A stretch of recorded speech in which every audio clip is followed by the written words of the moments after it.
400 ग्राम सफ़ेद वाले मटर को मैंने रात भर के लिए भिगा के उसको मैंने कुकर में डाल के थोड़ा पानी, आधा चम्मच बेकिंग सोडा, आधा चम्मच नमक डाल के अच्छे से उबाल लिया।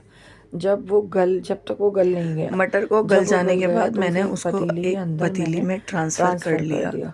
अब उसके बाद मैंने में एक मैंने गैस पैन जलाकर को एक गैस पैन पे चढ़ाया चढ़ाया। गैस पर। उसमें मैंने मैंने सूखी लाल मिर्ची 4-5, 1 चम्मच धनिया, 1 चम्मच ज़ीरा, सूखा वाला अक्खा धनिया 4-5 होता है ना, लौंग, 1 चम्मच थोड़ी सी ज़ीरा काली और मिर्ची 4-5 लौंग और उसमें थोड़ी डाल सी के काली उसका मिर्ची मॉइस्चर डालकर उड़ जाने तक मैंने उसे अच्छे से उसे मैंने अच्छे भून से लिया। मॉइस्चर जब उसका वो उड़ मैंने जाने उसे तक मैंने अच्छे से भून लिया, उसे स्लो आंच पे खूब मैंने अच्छे उसको से धीरे भून धीरे लिया। जब भी आँच मैं पे भून मैंने रही थी तो भून मुझे कर अचानक उसे से याद आया कि दरदरा मैंने सा मिर्ची पीस का लिया अचार तो है उसे ही नहीं मिक्सर में। घर में मेरे मिक्सर में ख़त्म के हो जार गया में था। मैंने ट्रांसफ़र डाला करके था उसे मिर्ची का पीस लिया अचार, मैंने। पर वो ख़त्म हो गया था। अब होती और रात काफ़ी हो चुकी थी, तो मंगाती कैसे, दुकान सब बंद हो गई थी। तो मैंने फटाफट मिर्ची को काटा, हरी मिर्ची को, और सारा मसाला उसका तैयार करा और घर में ही मैंने अचार बना लिया। उसकी रेसिपी मैंने नहीं डाली क्योंकि बहुत जल्दी में बनाया था और बहुत 2 मिनट के अंदर बन गया था, तो उसकी रेसिपी नहीं डाली। वैसे ही वीडियो बहुत लंबी हो गई थी। अब इसका मैंने मिक्सर के जार में ट्रांसफ़र करके इसको दरदरा पीस के और इसको भी छोले के अंदर मैंने डाल लिया। अब ये छोले में डाल के इसे ऐसे ही छोड़ दिया। अब मैंने 3 टमाटर को मैंने बारीक कटा हुआ उसको मैंने छोले में डाल दिया। 4 प्याज मैंने बारीक कटी हुई काट के रखी थी, वो भी मैंने छोले में डाल दिया। अब मैंने 1 मुट्ठी हरी धनिया, 15-20 मैंने पुदीने के पत्ते और 4-5 हरी मिर्ची को लेकर चटनी बना ली इसकी। मिक्सर के जार में ट्रांसफ़र करके चटनी बना ली। अब इसकी चटनी जब तैयार हो गई, इसमें पानी डाला और इसकी चटनी तैयार कर ली। जब चटनी तैयार हुई तो मैंने उसको उठा के साइड में रख दी। अब ये मैंने इमली रात भर भिगा के रखी थी। अब ये इमली को भी मैंने पीस कर और इसको भी मैंने गाढ़ा गाढ़ा वो कर लिया, गाढ़े गाढ़ी पीस ली। पीसने के बाद मैंने इसको एक छन्नी में छान के उसका पल्प निकाल के और उसको एक प्याले में रख लिया। और फिर ये हरे धनिए की चटनी को भी उसी इमली के पल्प में डाल के और अच्छे से मिक्स करके और साइड में रख लिया। अब ये मैंने आधा चम्मच गरम मसाला, आधा चम्मच सेंधा नमक, 1 चम्मच चाट मसाला और 1 चम्मच ही काला नमक को मैंने लिया है और उसको भी इसके अंदर छोले में डाल दिया। छोले में डाल के अब मुझे अच्छे से मिक्स करना है। अब इसको अच्छे से मिक्स करने के लिए ये जो इमली की और हरे धनिए की चटनी थी, इसको इसके अंदर डाल दूंगी जितनी ज़रूरत लगे। जब आप इसके अंदर डालेंगे और चम्मच से चलाएंगे तो आपको ख़ुद अंदाज़ा हो जाएगा कि इसको कितना पतला और कितना गाढ़ा रखना है। उस हिसाब से अच्छे से चला लीजिए। चलाने के बाद में अभी मुझे थोड़ा सा सफ़ेद सफ़ेद लग रहा था और थोड़ा सा सूखा सूखा लग रहा था, तो मैंने थोड़ी सी और इमली की चटनी, हरे धनिए की जो मिक्स थी वो मैंने इसके अंदर डाली। पहले मैं इसको अच्छे से मिक्स कर रही हूँ। इतनी मैं थक गई थी, मुझसे हो नहीं रहा था। और क्योंकि मैं बीमार हूँ, मेरी हो रही है तबीयत ख़राब, तो मुझसे हो नहीं रहा था, तो इतनी मुश्किल से मैंने पकाया है। मेरी बहन आई हुई थी, वो मेरे साथ साथ लगी हुई थी, उसने भी बनाया। मैंने इसमें हरे धनिए की चटनी, इमली की और हरे धनिए की चटनी और डाल दी। अब ये देखिए इसको चला के कि एकदम परफेक्ट दिख रहा है, ये जितना होना चाहिए था। अगर आपको और पतला रखना है तो और डाल दीजिए, खट्टा ज़्यादा हो जाएगा और अगर आपने डाल दिया। अब इसमें मैं हरा धनिया इसके अंदर डाल के और इसको साइड में उठा के रख दूँगी। छोले हमारे एकदम तैयार हो गए। अब इसको जब हम गार्निश करेंगे तो बस नींबू डाल के और गार्निश कर देंगे। अभी मैंने 1 किलो मैदा लिया था, इसमें मैंने 1 चम्मच नमक और 1 चम्मच ही शक्कर डाल के, शक्कर को मैंने दही में मिक्स कर लिया था जब फूल गई थी, तो 1 कटोरी दही लेके उसको भी इसके अंदर डाल दिया। अब मैंने 4-5 चम्मच सूजी लेके उसको अंदाजे से मैंने 4-5 चम्मच सूजी ले ली थी, वो सूजी को भी मैंने इसके अंदर आटे में डाल दिया। डालने के बाद जब तक पानी को गर्म कर रहे थे हम लोग, कि पानी गर्म हो रहा था, तब तक मैं ये सब बैटर मिलवा रही थी।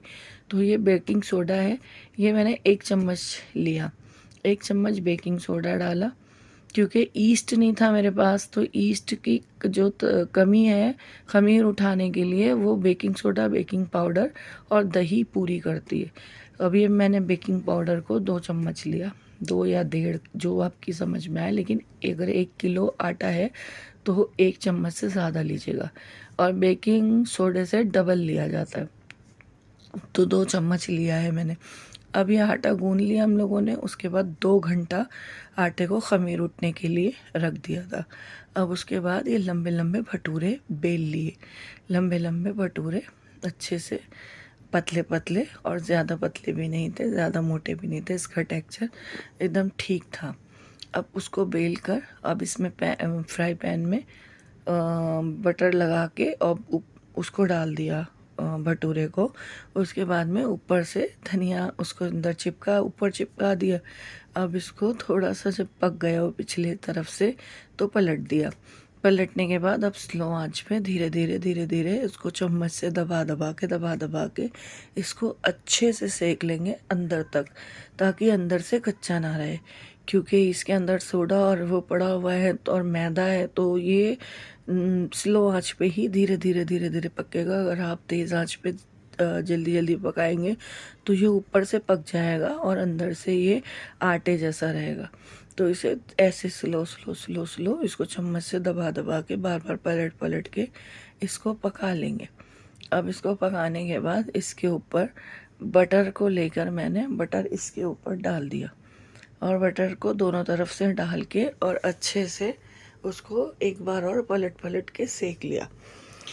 ये भटूरा हमारा तैयार हो गया। अब ये पहला भटूरा था तो बस ऐसे ही बन गया था, मगर बहुत बढ़िया लग रहा था देखने में। अब इसको पलट के भी सेक लूँगी। सेकने के बाद में फिर दूसरा भटूरा बेला जाएगा। ये देखो, और कितना लजीज लग रहा था बनाने में। इसमें कैमरे में तो इतना प्यारा दिख भी नहीं रहा जितना लजीज लग रहा था। कुरकुरा ऊपर से, अंदर से गुजगुजा और गुलाबी गुलाबी एकदम गोल्डन गोल्डन। अब इसको उठा के रख लिया। रखने के बाद अब दूसरा भटूरा डाला उसके अंदर, फिर थोड़ा सा बटर लगाया तवे में और उसके ऊपर भटूरा डाल दिया। भटूरा डालने के बाद फिर वही प्रोसीजर, धीरे धीरे स्लो स्लो आंच पे उसको सेक दिया। बेटा वहाँ से आ रहा था, बार बार भूख लग रही थी, सबको भूख लग रही थी कि जैसी जैसे खुशबू उड़ रही थी तो सबको भूख लगे जा रही थी कि जल्दी जल्दी खाना दीजिए।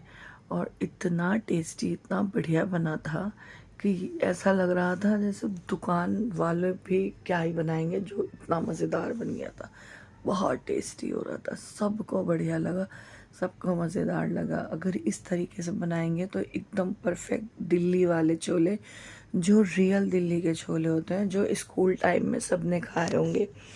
स्कूल टाइम पे जो छोले भटूरे, छोले कुलचे जो बिकते थे और वो सब लोग खाते थे, वो पतीले में लेके खड़े रहते थे वो लोग और अंकल लोग, और उसके बाद वो डिशेज होती थी तो उसमें हम लोग खाते थे। बहुत खाए, बहुत, और बहुत पसंद भी थे। अब इसको भी पलट पलट के सेक कर अच्छे से कुरकुरा कर लेंगे। अब ये भी कुरकुरा हो गया अच्छे से। अब ऐसे ही मैंने सारे भटूरे बनवा लिए। थोड़े से मैंने सेके, थोड़े से मेरी बेटी ने बेले और थोड़े से मेरी बहन ने बनाए। मिलजुल कर ये भटूरे आराम से बन गए। फिर उसके बाद में अब ये देखो एकदम सेम दुकान के छोले दिख रहे हैं। भटूरा इतना नरम, इतना सॉफ्ट बना था। इसमें बटर डाल दिया था, प्याज काट के लच्छे बना के रख दिए थे, और ये मिर्ची का अचार